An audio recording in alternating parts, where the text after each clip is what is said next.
할렐루야. 네, 오늘도 아름다운 베이베에 나오신 여러분들을 주님의 이름으로 축복하고 환영합니다. 여러분 2차 세계대전에서 독일의 네네, 제가 신호드리면 넘겨주세요. 독일의 지도자였던 히틀러는 사람들을 선동했습니다. 히틀러는 괴벨스라는 사람과 함께 반유대주의를 설파하고 홀로코스트를 정당화했습니다. 그래서 이 사람이 엄청난 선동을 통해서 이 정권을 잡았다라고 우리는 알고 있습니다. 오늘 이 선동에 대한 이야기로 이제 시작을 하는데요. 물론 정치적 선동만 있는 건 아닙니다. 1989년 우지파동이라는 것을 여러분이 기억하실지도 모르겠습니다. 식품에 사용하기 적절하지 않은 기름으로 라면을 만들었다라는 뉴스였습니다. 매일과 같이 언론들은 관련 뉴스를 쏟아내었습니다. 그때 당시 이제 보도되었던 한 신문의 캡처본을 가지고 왔는데요. 검찰과 보건복지부는 조사를 하는 과정 중에서 여러 가지 내용을 발표하는데 그 내용이 발표될 때마다 매일 저녁에 뉴스가 보도되었다고 합니다. 물론 저는 1989년의 기억이 있는 사람은 아니어서 이걸 나중에 자료로만 보았지만 아마 엄청났던 것 같습니다.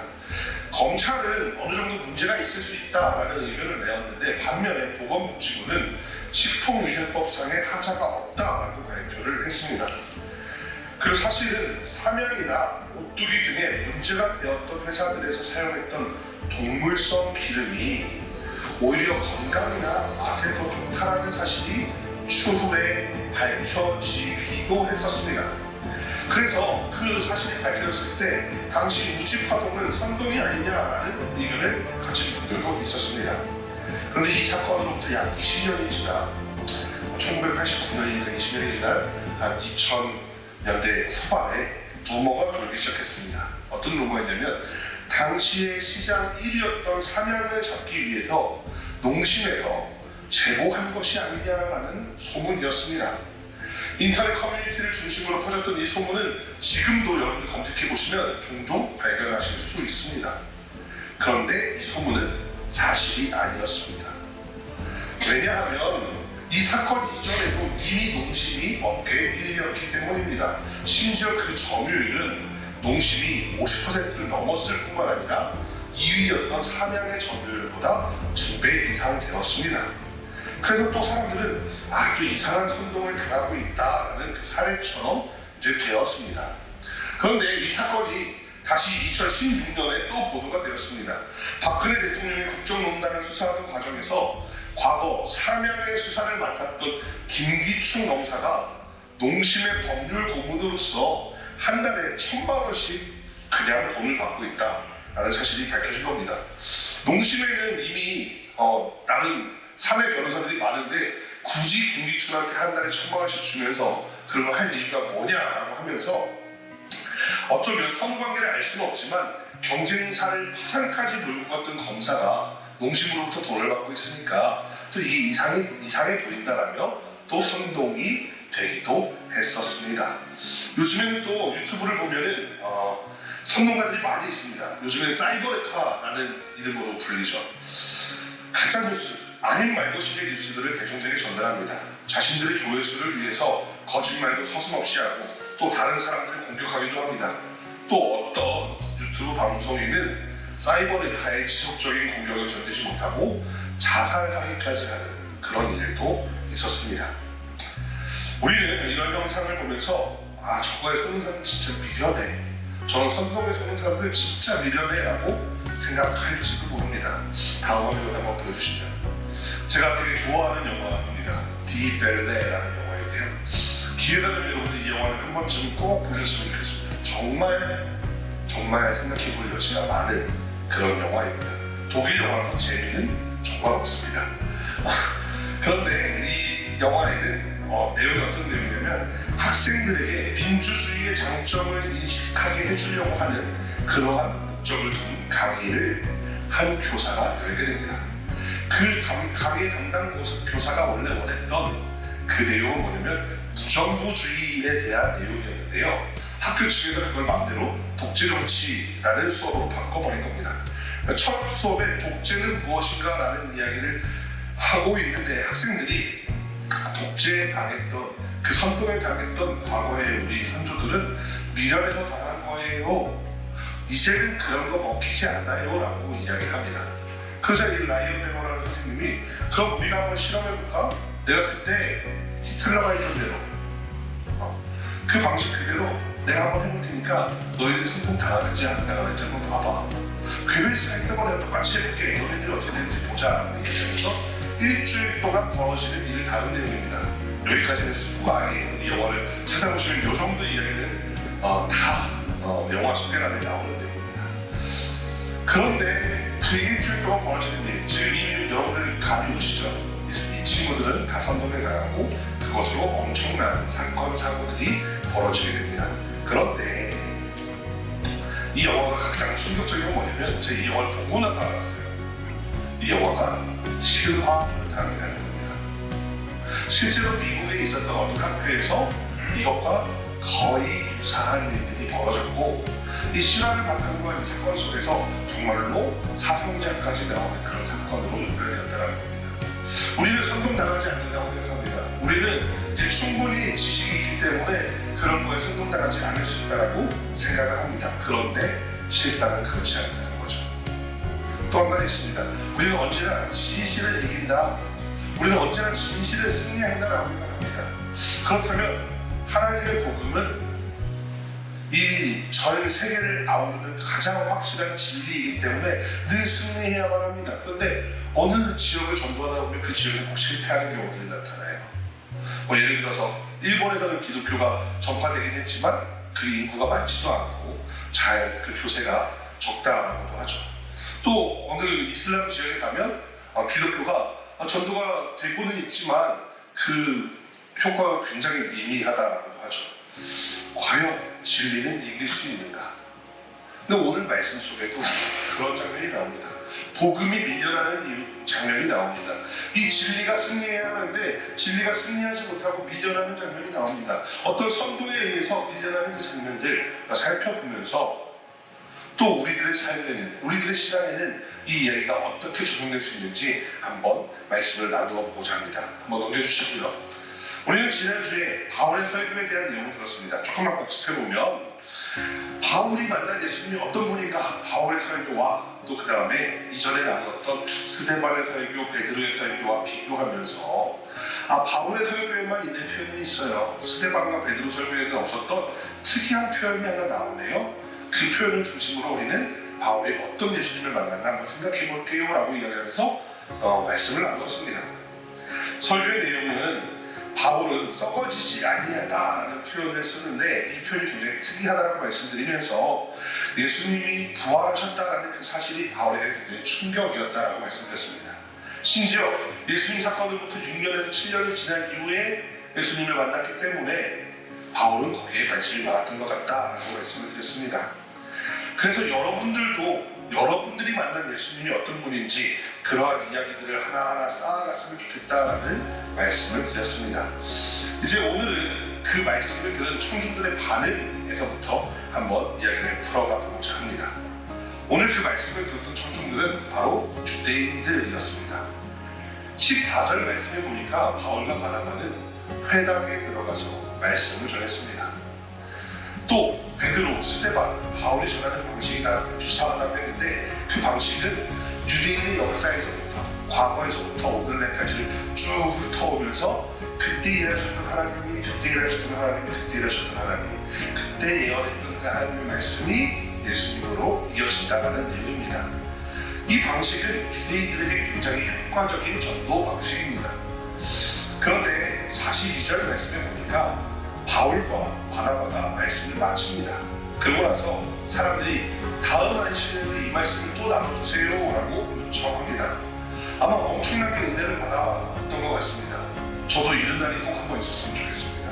어떤 날이냐면 설교 때 마쳤는데 목사님 오늘 했던 설교 다음 주에 한 번 더 해주시죠 라는 날이 한 번은 꼭 있었으면 좋겠습니다. 그런데 43절에 보니까 바울과 바나바를 따르는 사람들이 생겼습니다. 이 사람들은 유대인이었습니다. 이방인이라고 하더라도 유대인에 입교한 사람들이었습니다. 그리고 일주일이 흘러 44절에 보니까 정말로 그 다음 주에 이 말씀을 또 전하려고 하고 있는 상황입니다. 그리고 이 안식일에 온 시민이, 이 비시디아 안디옥이라는 도시였죠. 이 비시디아 안디옥에 있는 온 시민이 거의 다 하나님의 말씀을 듣겠다며 모여 있었습니다. 그런데 여기에서 문제가 벌어집니다. 한번 넘겨주시고요. 45절 말씀에 유대인들이 시기가 가득합니다. 무엇 때문에 시기가 가득한지 보면 44절에 온 시민이 모였기 때문이라고 되어 있습니다. 몇 번이나 말씀드리지만 유대인들은 삐뚤어진 선민사상이 있었습니다. 선민사상은 아무 대가 없이 내가 잘한 것도 없는데 하나님이 나를 선택해 주셨다라는 사상이고, 그러니까 원래는 선민사상이 있으면 그냥 내가 나를 선택해 주신 하나님에 대해서 너무나도 감사한 마음을 가지고 감사하게 살아가면 되는 겁니다. 그런데 유대인들은 삐뚤어진 선민사상을 가지고 있죠. 그래서 우리는 선택받은 민족, 쟤네는 선택 못 받은 민족, 그러니까 우리는 거룩한 사람들, 쟤네는 거룩하지 못한 사람들, 부정한 사람들이라며 편가르기를 하는 그런 선민사상을 가지고 있었습니다. 그러니까 처음에 예수에 관한 이야기를 할 때만 하더라도 이 사람들, 유대인들의 반응이 그렇게 나쁘지 않았습니다. 은혜를 받는 사람들도 있었습니다. 그런데 예수님에 대한 이야기까지는 그래도 괜찮았는데 이방인들에게도 이 말씀을 전하겠다라고 하니까 그때 유대인들이 화를 내기 시작하는 겁니다. 시기가 가득합니다. 본인들이 은혜 받았던 내용임에도 불구하고 반박하고 비방하기 시작합니다. 이 사람들은 어떤 내용으로 반박하고 비방했을까요? 여기에 등장하는 사람들을 보면 추측해 볼 수 있습니다. 가장 먼저 복음을 전한 사람은 바로 바울과 바나바입니다. 바울은 디아스포라 유대인 출신이지만 바리새파 사람이었고 예루살렘에 가서 대제사장과 여러 유대 지도자들에게 신임을 받았던 차세대 리더, 유망주였던 사람입니다. 심지어 가말리엘이라는 당시의 위대한 랍비의 제자라고 알려져 있었습니다. 또 바나바는 레위 지파 출신의 사람으로 원래 그 혈통 자체가 하나님을 예배하는 사람의 혈통이었습니다. 또 말씀을 들었던 비시디아 안디옥에 머무르고 있는 사람들은 유대인입니다. 디아스포라 유대인이라고 할 수 있습니다. 그런데 이 사람들은 안식일에 모여서 말씀을 나눴습니다. 이 당시에 한번 생각해 볼게요. 2000년 전에 일주일에 한 번씩 휴일이 있었을까요? 여러분들 지금 일주일에 한 번씩 쉬시는데 전마다 보면 그런 사람들 많나요? 주일날 일주일에 한 번 정도 쉬는데 그날까지 뭘 나와서 뭘 하라고 하면 어떡합니까? 그날은 좀 쉬어야죠. 근데 일주일에 한 번씩 쉬라고 하시는 분이 누구죠? 하나님이죠. 이 논리를 제가 똑같이 설교문을 쓰고 읽어놨는데 그 3프로TV 아세요? 3프로TV. 거기 3프로TV라는 거가 있는데 거기에 김학철 교수님이라는 분이 나와서 종교에 대한 얘기를 하시더라고요. 근데 이제 3프로 거기가 무신론자들 막 있고 막 이런데 종교에 좀 친밀한 사람도 있는데 이 말씀 똑같이 하시는 거예요. 그리고 김학철 교수님이 그 뒤에 제가 아주 참고하기 좋은 이야기를 하나 해주더라고요. 뭐냐면 이 당시에 일주일에 한 번씩 쉬는 게 아니었대요. 일주일이라는 개념은 메소포타미아에서 나왔고, 그러나 일주일마다 쉬는 것이 아니라 메소포타미아 사람들은 2주마다 쉬었답니다. 보름에 한 번 쉬었대요. 2주간을 지내고 나면 보름째 되는 날 쉬었답니다. 근데 이 사람들은 왜 쉬었냐면 샤파투라고 해서 지상에 악마들이 올라오는 날, 악마들이 지하에 있다가 지상에 악마들이 올라오는 날이니까 밖에 나가면 내가 그 악마들한테 영혼을 잡아먹게 할 수 있으니까 꼼짝 말고 집에서 숨어있어 이래가지고 그냥 숨어서 무서워 벌벌 떨던 날이었대요. 반면에 우리 기독교가 가지고 있는 안식일, 일주일에 한 번씩 쉬는 건 어떻습니까? 그냥 그날에 저희가 쉬고 즐거워하고 기뻐하고 나 하나님을 찬양해줘 라고 하는 축복의 날이에요. 그래서 우리는 이 휴일을 기다리면서 되게 기뻐하고 즐거워해요. 샤파투를 생각했던 사람들은 어때요? 일주일에 한 번 그날이 오면, 2주에 한 번 그날이 오면 무서워서 벌벌벌 떨어야 되는데, 기독교인들은 샤파투 이거랑 다르게 안식일이 오면 기뻐하고 즐거워하는 거죠. 자, 그런데 생각해 볼게요. 그러면 일반 사람들은 안식일마다 쉬지 않아요. 유대인들은 안식일마다 쉬어요. 그러니까 여기에 모인 사람들 중에는 2주간 연속으로 말씀을 들으러 나왔던 사람들이 있는데, 이 사람들은 형편이 괜찮아서 자기 마음대로 쉴 수 있는 사람도 섞여 있었겠죠. 그게 아니라면 자신이 회사에 출근하지 못해서 불이익을 당할지라도 감수하고 구주 연속으로 말씀을 들어 나온 사람도 있겠죠. 물론 백수도 있었겠죠. 그게 아니라면 또 유대인 공동체 안에서만 일을 했었던 사람들도 있었다는 이야기입니다. 삶의 여유가 있는 사람이든지 불의를 감수할 정도로 믿음이 좋은 사람이든지 또는 유대인 공동체 안에서만 있었던 사람이든지 이 사람들은 자신의 믿음, 신념을 매우 중요하게 생각할 가능성이 높습니다. 다른 그 어떤 가치보다도 내가 들었던 것, 내가 배웠던 것, 내가 알고 있던 유대교의 가치가 매우 중요하다고 생각했던 사람들입니다. 바울의 말을 듣고 은혜를 받았던 것도 마찬가지입니다. 이 비시디아 안디옥에 있는 유대인들은 예루살렘에 있는 바리새인이나 대제사장과는 조금 다른 태도를 보였죠. 자신의 기득권과 크게 상관이 없다고 생각하니까 율법과 예수님의 관계를 설명하고 하나님이 보내신 독생자 예수를 설명할 때 그래도 예루살렘보다는 열린 마음으로 이 말씀을 들을 수 있었습니다. 그런데 이 사람들한테 걸리는 게 하나 있었습니다. 뭐냐면 바로 이방인들에게 복음을 전해야 된다는 그 사실이 마음에 걸림이 되었습니다.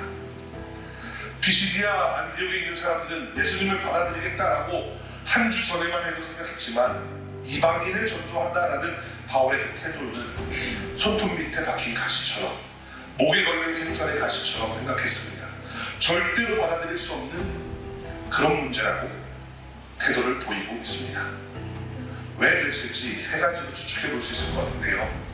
먼저는 유대인들이 유일하게 가지고 있었던 자신감, 그러니까 선민 사상을 포기해야 된다는 것에 대한 알러지 반응이었을 수도 있습니다. 오늘 본문의 내용을 조금 더 상상해 보겠습니다. 회당에 이방인들까지 가득 들어찼습니다. 더 들어갈 수 없게 되자 창문가에 모여서 말씀을 듣겠다고 하는 사람이 있었을지도 모릅니다. 그러자 유대인의 유력자들이 저 사람들은 내보내야 합니다. 저 사람들 말씀 못 듣게 해야 합니다. 이런 식으로 수군거렸을지도 모릅니다. 그런데 오늘 말씀을 전하기로 했던 바울이 나타납니다. 이제 기대하는 마음으로 바울을 쳐다보죠. 자 이제 창문을 다 닫아주시고 저 이방인들은 말씀을 못 듣게 하겠습니다. 라고 말해줄 거라고 생각했습니다. 그런데 바울이 그들을 내쫓지 않고 말씀을 시작하는 겁니다. 그러자 이 사람들은 내가 그래도 하나님이 선택한 유대인의 백성인데 저 이방인들, 저 천한 사람들, 저 부정한 사람들과 함께 말씀을 들으라고 이런 생각을 하다못해 한 사람이 아마 손을 들었을 겁니다. 저 이방인들 안 내보냅니까? 창문 안 닫으세요. 그러자 다음 사람들 마음속에 있는 의심이 고개를 듭니다. 유대인들은 자신들의 가르침에 따라 이방인들을 차별했습니다. 성경에 부정하다고 이야기했던 음식을 먹는 사람들, 하나님이 아닌 다른 이방신들을 섬기는 사람들, 하나님이 선택하지 않았던 사람들이라고 생각했습니다. 물론 이방 사람들이 유대교인들과 함께 섞여 있는 방법이 하나 있긴 합니다. 그것은 바로 유대교에 입교하는 겁니다. 하지만 지금 당장 저들이 유대교에 아직 들어오지 않았으니 말씀을 들으면 안 된다고 억지를 부리고 있는 것입니다. 유대인들이 이 억지를 부리는 것은 선민이었던 나와 저들의 차이를 유지하고 싶다는 그 우월 의식 때문입니다. 두 번째는 이 사람들이 생각하고 있는 구원의 방식에 대한 이유 때문인 것 같습니다. 분명 바울은 39절 말씀에서 모세의 율법으로도 다 하지 못했던 일, 즉 하나님께로부터 의롭다 하심을 받는 일을 예수 그리스도로 가능하다라고 말하고 있습니다. 그러나 유대인들은 그렇게 생각하지 않았습니다. 앞서도 유대교에 입교하면 가능하다라고 말씀을 드렸는데요. 유대교에 입교하는 데는 어떤 절차를 거치냐면 율법을 먼저 지키고 할례를 받고 서약을 해야만 합니다.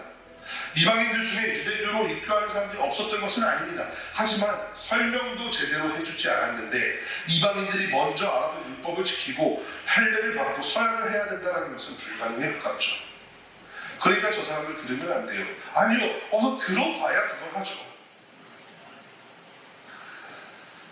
차라리 바울에게 이렇게 말했으면 좀 이해할 수 있습니다. 오늘 말씀은 이방인들이 섞여 있으니까 심도 있게 들어가면 안 될 것 같습니다. 모세의 토라를 지키고 이 율법을 따라 살면서 할례를 받아야 된다는 말씀으로 좀 내용을 바꿔주십시오 라고 했으면 그나마 좀 이해가 될 것 같습니다만 무조건 이방인들을 시기하고 질투하고 싸움을 돕는 것은 적절하지 않은 행동이라고 할 수 있겠습니다. 마지막 세 번째는 순수하게 바울에 대한 질투였을 수 있습니다. 우리가 그동안 모여서 예배했을 때는 이렇게 많은 사람들이 모이는 역사가 없었던 겁니다. 그런데 바울이 말씀을 전하니까 이렇게 사람들이 몰려든다고? 그러면서 질투했을지도 모릅니다. 그런데 이 다음에 나오는 이야기가 정말 이상합니다. 바울과 바나바는 46절 말씀에 차라리 이방인들에게 말씀을 전하겠다라고 합니다. 그래서 48절 말씀에 이방인들이 하나님을 믿고 그 말씀을 찬송합니다. 영생을 주시기로 작정한 자들이 다 구원을 얻는 역사가 나타나고 49절에 그 지방에 비시디아 안디옥에 두루두루 주의 말씀이 퍼져나가게 됩니다. 유대인들은 이제 바울을 완전히 적대시합니다. 그냥 시기하고 질투하고 반박하고 비난하는 것을 넘어서 결국에는 바울과 바나바를 쫓아내는 데까지 이르게 됩니다. 가만히 생각해 보겠습니다. 오늘 본문에 등장하는 이방인들과 유대인, 만약에 로마 제국 안에서 누가 더 높은 계급이냐를 따지면 유대인이 높은 계급일까요? 이방인이 높은 계급일까요? 아마도 이 이방인들 중에는 많은 수일 수도 있고 적은 수일 수도 있지만 그리스, 헬라 사람이나 로마 출신 사람이 섞여 있었을 겁니다. 그렇다면 유대인들보다 당연히 이 이방인들 중에 높은 사람들이 훨씬 많았을 겁니다. 또한 유대인들은 자기들끼리 맨날 모이는 특성상 안식일을 지켜야 된다고 말씀드렸죠. 그래서 자기들끼리만 어울리고 심지어 혼인관계도 유대인들은 자기들끼리만 하려고 했으니까 아마 이 지역사회에서 왕따에 가까운 민족이었을지도 모릅니다. 아마 2등 시민이 되었을 가능성이 매우 높습니다. 그런데 이 유대인에게 밉보였다는 이유로 바울과 바나바가 쫓겨나는 것이 가능하겠느냐라는 말입니다. 한번 상상해 보겠습니다. 우리가 예를 들어서 이 동네에서 계속해서 교회를 이렇게 모여서 예배드리고 하나님을 찬송하고 이렇게 하다 보니까 여기 사람들이 많이 모이게 된 거예요. 그런데 어떤 일부 사람들이 우리를 미워하기 시작해요. 어떤 일부 사람들이 저 아름다운 교회에 예배 안 드렸으면 좋겠어 하면서 우리를 핍박해요.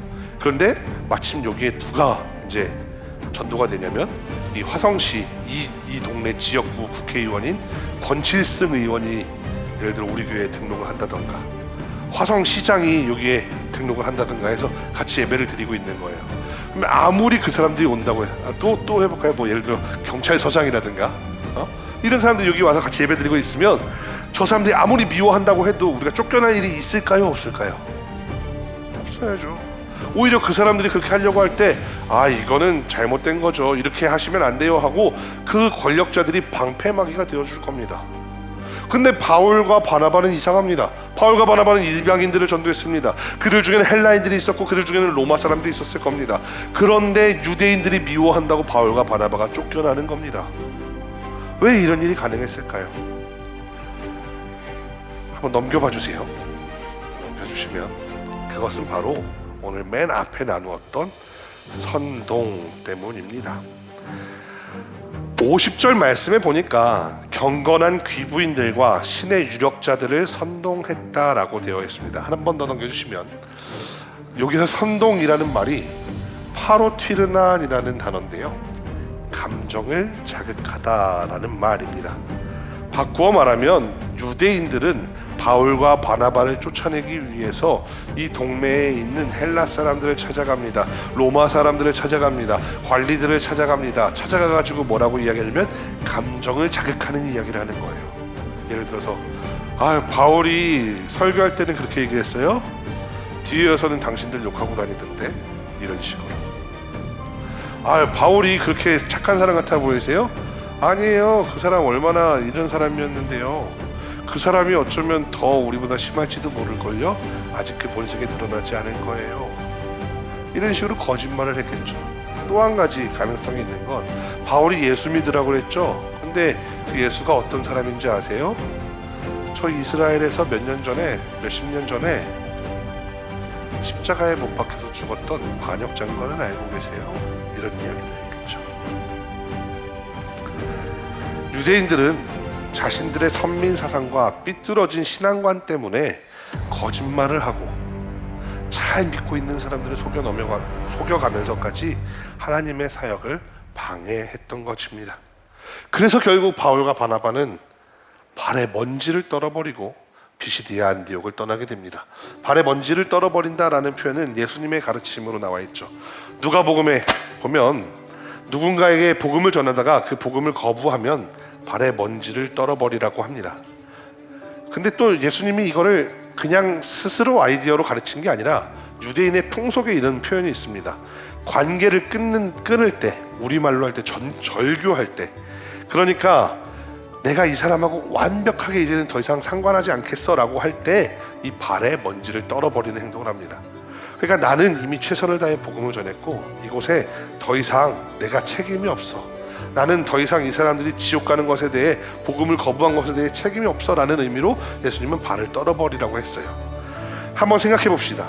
사랑의 예수님이 사랑하기를 포기한 사람이 있을까요? 없습니다. 예수님은 십자가에 달려 죽으시기까지 그 사랑을 포기하지 못하셨습니다. 물론 예수님은 아니지만 예수님을 옆에서 보고 배우고 연구하고 따르겠다고 했던 그 제자들이, 예수님처럼 살아보겠다라고 했었던 그 제자들이 예수님 전 도저히 안 되겠어요, 그렇게 포기하면서 이 도시는 더 이상 나에게 책임이 없습니다 하면서 발에 먼지를 떨어버리는 그러한 장면인 겁니다. 오늘날의 교회에서도 벌어지는 비슷한 일이 있습니다. 뭐냐 하면 교회 안에 파벌이 생기는 경우입니다. 이쪽 무리 저쪽 무리가 나눠지는 경우입니다.